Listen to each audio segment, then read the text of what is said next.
E aí, pessoal do sexto ano, tudo bem com vocês? Eu sou a professora Aldi Mahler, sou professora de língua portuguesa. Estamos aí falando sobre a questão das narrativas. Como é legal, né, quando nós falamos aí desse mundo literário, das formas como nós podemos nos emocionar, da forma como nós podemos viajar para outros lugares, para outros mundos, né, viver histórias. Tudo isso, o livro, a história, ela pode fazer pelo leitor. Basta que nós leiamos. Por isso que a leitura ela é muito importante. Além de nos proporcionar esse prazer, né? Essa vivência aí de você se encantar com as histórias, ela também ajuda nessa questão de você, quando você está escrevendo um texto, né? Na questão da aquisição de novas palavras, na questão de entender, de interpretar as situações, tudo isso a leitura ela pode te ajudar. Por isso que é muito importante aí essa questão de você fomentar a leitura em você mesmo. Se você já é um leitor,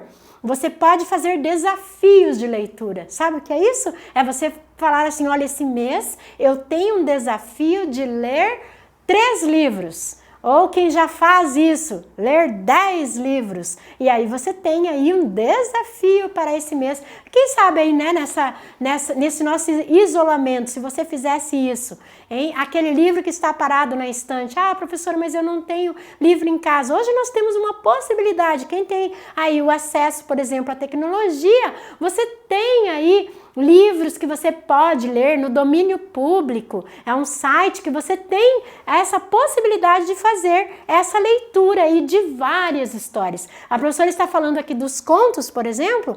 Só de contos no domínio público, você tem mais de 500 contos. Imagine ler pelo menos 2 contos por dia. Ah, professora, 2 é muito. Então, 1 conto por dia, tá? Se você fizer esse desafio aí com você, com certeza você vai perceber que a tua rapidez, a fluidez na leitura também, ela vai aumentar e cada vez mais você vai querer ler, né? Para começar a ler, para começar a gostar de ler, é preciso começar a ler. Então pense nisso. Bom, nós estamos falando aí sobre a questão de contos, tá? Dessas histórias, dessas narrativas curtas. Nós falamos sobre a questão das características desse tipo de texto. Falamos do mini conto também, que além está dentro do conto e ainda é mais curto que o próprio conto, tá? E tem as suas especificidades também. Então nós falamos sobre essa questão da importância dessa narrativa, de ser uma narrativa que pode ser oral, pode ser escrita, pode ser a imagem, né? Tirinhas, por exemplo, no Gibi da Mônica, né? No final lá do gibi você tem sempre uma tirinha. Às vezes a tirinha ela só é visual, ou às vezes ela mistura, né? A linguagem verbal com a não verbal, mas você também tem nessa questão da imagem essa contação aí de histórias. Nós falamos então da estrutura da narrativa, que para ser uma história, você quer escrever uma história?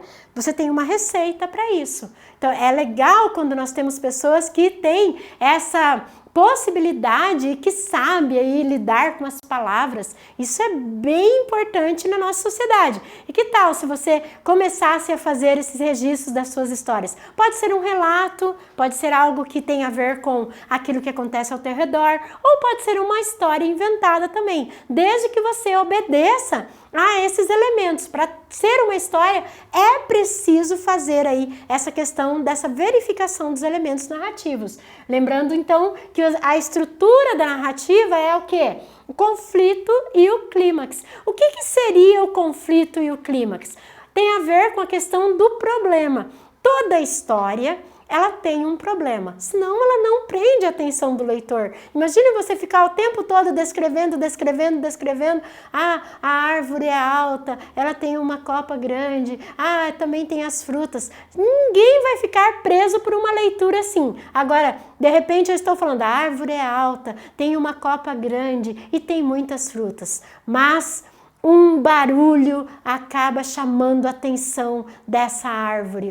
Você já está criando aí uma questão de prender a atenção do leitor. Primeiro, a árvore, A árvore aí colocou um sentimento, né? Colocou emoção humana. Você pode fazer isso? Claro que pode, né? Várias histórias aí que utilizam a força da natureza, elementos da natureza, animais que falam, animais que sentem, né? Para contar uma história, porque você não pode fazer também, tá? Então, nesse caso, o conflito, ele é o problema que vai aparecer na história, tá? E o clímax, o que seria o clímax? O clímax é, por causa desse problema, vão acontecendo algumas coisas e vai chegar em um ponto em que isso precisa ser resolvido, porque criou uma expectativa no leitor. Então imagine você criando uma história e as coisas elas vão acontecendo e vão aumentando até que é o máximo da história. Isso é o ponto máximo chamado de clímax. Eu vou sendo levada pelo autor nessa minha narrativa. O espaço, você precisa falar assim, olha, eu quero que essa história, por exemplo, da minha árvore, está acontecendo na floresta. Mas que floresta é essa? É uma floresta diferente das demais? Provavelmente, se eu estou falando ali de uma árvore, né, que tem essas sensações, que ela ouve o barulho e acha estranho aquela situação, é um lugar diferente daquele que nós estamos habituados, por exemplo. Eu posso criar esse cenário, né? É um lugar sombrio, é um lugar em que habitam seres que não são do nosso mundo real, tá? Então, nesse caso aí, quem vai fazer essa formulação é o escritor, que pode ser você. O tempo ele pode ser esse cronológico, ou seja, o que é o cronológico? É um espaço de tempo definido, dias, meses, né? Só não pode ser tanto tempo por ser o conto uma narrativa curta. Pode ser na questão de horas, um período da tarde, um período da noite, de madrugada. Imagine nesse nosso início aí de conto, essa árvore aí, ela está na madrugada e ela sente aí um perigo iminente, né? Então, nesse caso aí, eu já vou criando uma expectativa de que tem à noite acontecem coisas aí que a nossa imaginação, né, cria, por exemplo, com o terror, né, com o suspense. Então, você pode ir criando essa questão aí dessa linguagem. Ou ele pode ser um psicológico, né, nessa questão de lembranças, né, na árvore ela poderia então fazer essa questão de sentimento que ela tem em relação a esse barulho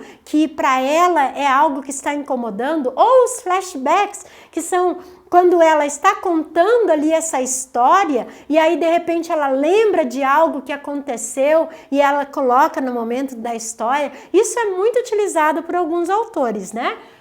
A caracterização dos personagens. No caso aqui a professora está usando a árvore como sendo a minha personagem, né? Então eu posso caracterizar que árvore que é essa. Quais são os sentimentos dela em relação a esses barulhos, a esse medo que ela tem? Por que ela tem esse medo, né? Quais são os outros elementos ali que contribuem para que essa sensação desse personagem aí que eu inventei, né, possam contribuir aí para que o leitor fique preso à história?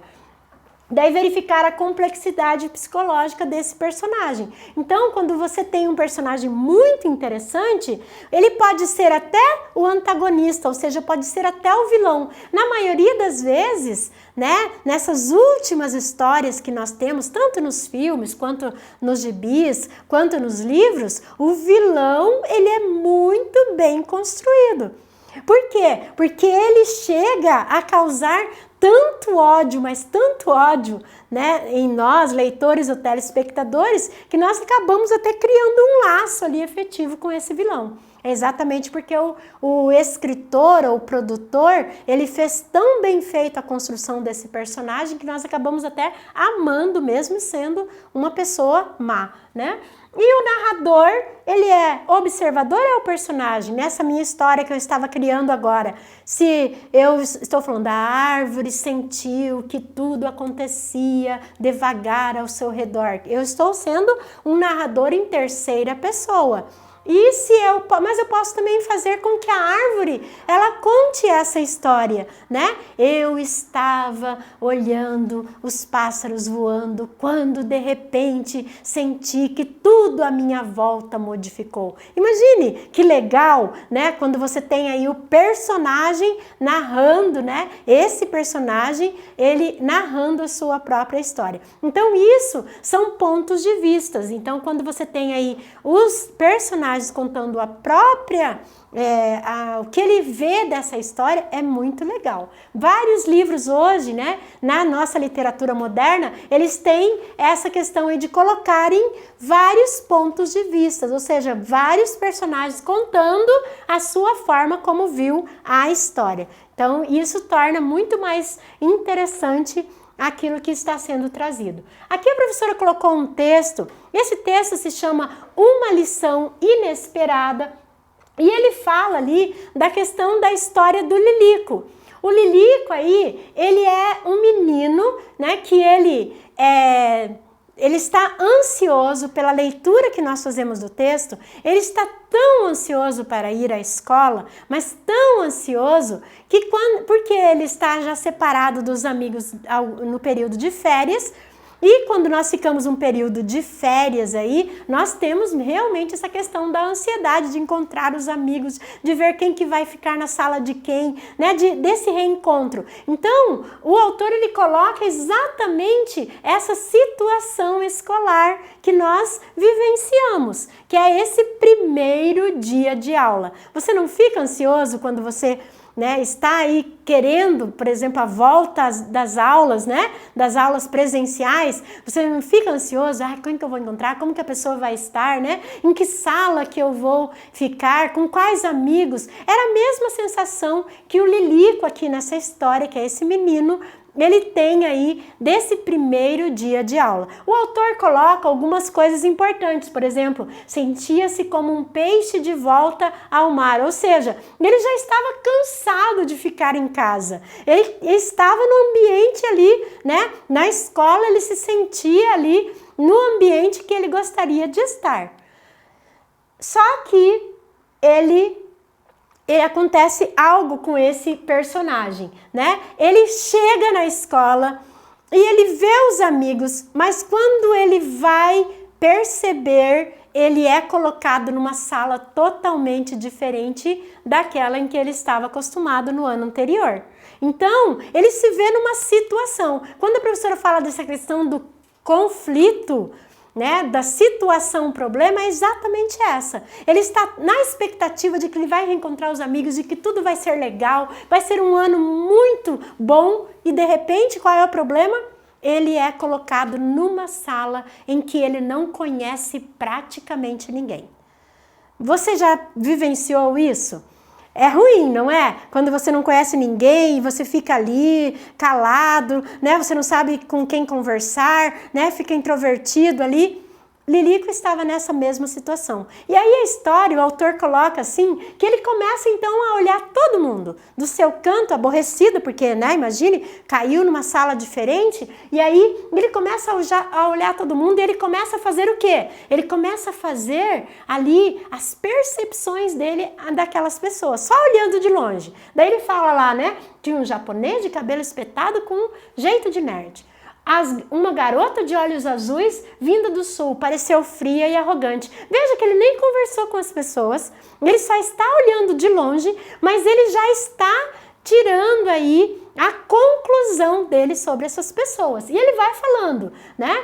E aí depois então vem isso tudo antes do intervalo. Vem o intervalo, na hora do recreio, ele percebe que os amigos dele do ano passado estão junto com esses novos colegas aí.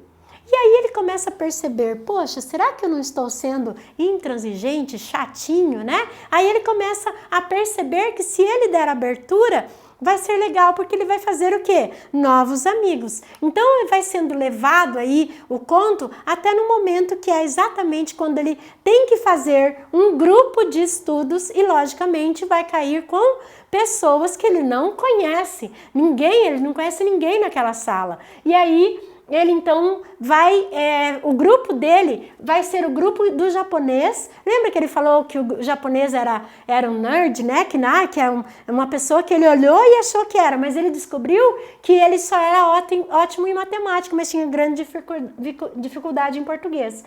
A gaúcha, que ele achou que era metida, ela era gentil e o mirava ternamente com seus lindos olhos azuis. Agora tudo muda, né? A percepção dele muda.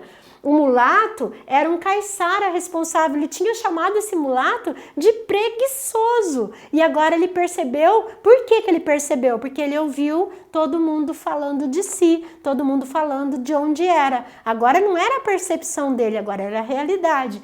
Então, ele era responsável, ajudava o pai desde criança e prometeu ensinar todos os segredos de uma boa pescaria. Além disso, o menino ainda falou, olha, vamos pescar junto, eu te ensino, né? Então, olha que legal, né? Nessa nova possibilidade de amigos. O grandalhão que ele falou lá, que era bobo, não tinha nada de bobo. Ele raciocinava rapidamente e com aquele tamanho seria legal participar do time dele de basquete. Olha, ele já ressignificou aí tudo aquilo que ele tinha falado sobre esses personagens. E, inclusive, então mirou a menina do sítio, que ele tinha falado que era uma menina sem graça. Olha aqui o que ele fala dessa menina, né? Então, ele pensou no quanto seria bom conhecê-la. Veja que esse final é surpreendente. Você espera ali que ele vá para casa aborrecido, né? Tá? E tenha que aguentar aquela turma que ele já não gostou na primeira impressão, mas ele acaba deixando com que essa diferença, né, esse preconceito aí de lado e acaba descobrindo que ele vai ter uma possibilidade de novos amigos muito melhor até, né? Porque, olha, ele fala assim, ó, como um lápis deslizando numa folha de papel, um sorriso se desenhou novamente no sorriso de Lilico. Quer dizer, aquele sorriso que ele estava de manhãzinha, quando ele foi para a escola, agora estava ali presente. Então, nós vemos aí todos os elementos narrativos, né? Desde o narrador, né, que é a terceira pessoa, o Lilico, que é o personagem, os secundários, que são os novos amigos que ele faz. O tempo é exatamente esse período de aula em que acontece, o ambiente é essa escola, essa nova sala, né, que ele está, e o enredo é isso que a professora falou, né, essa expectativa, o problema que ele está em outra sala, o clímax que é quando ele tem que fazer o trabalho junto e a descoberta de que ele pode fazer novos amigos. Então, essa é a realidade de uma narrativa. Veja que a professora falou da questão da tirinha, né, aqui do Maurício de Souza, né, da Mônica. Tem exatamente isso, é o começo, o início, o meio e o fim. O início é uma situação, um problema, o Cascão falando aqui para Maria Cascuda que eles têm que acabar tudo, eles não podem mais continuar juntos. A Maria Cascuda tentando entender o que é isso, meu Deus, como que pode, né? O que aconteceu? E ao final, esse final inesperado que a tirinha traz, né? Que é exatamente a descoberta de que o Cascão queria terminar porque só cabe ele naquele guarda-chuva, né? Ele é esperto, né? Ele não gosta de pegar chuva. Então, a tirinha também, ela obedece esses elementos narrativos. O início, a situação, o problema, o meio, o desenvolvimento, né? O porquê daquilo estar acontecendo e o final, essa situação inesperada. Pessoal, você pode fazer os exercícios relacionados a essa questão dos elementos narrativos, né? Nas páginas 35 a 36 e verificar aí a compreensão dessas características que um conto, que uma história, que uma narrativa, ela deve ter. Então é isso, pessoal. Muito obrigada pela sua atenção. Espero que você tenha entendido aí quais são os elementos necessários para a construção e interpretação de uma história. Até mais. Tchau!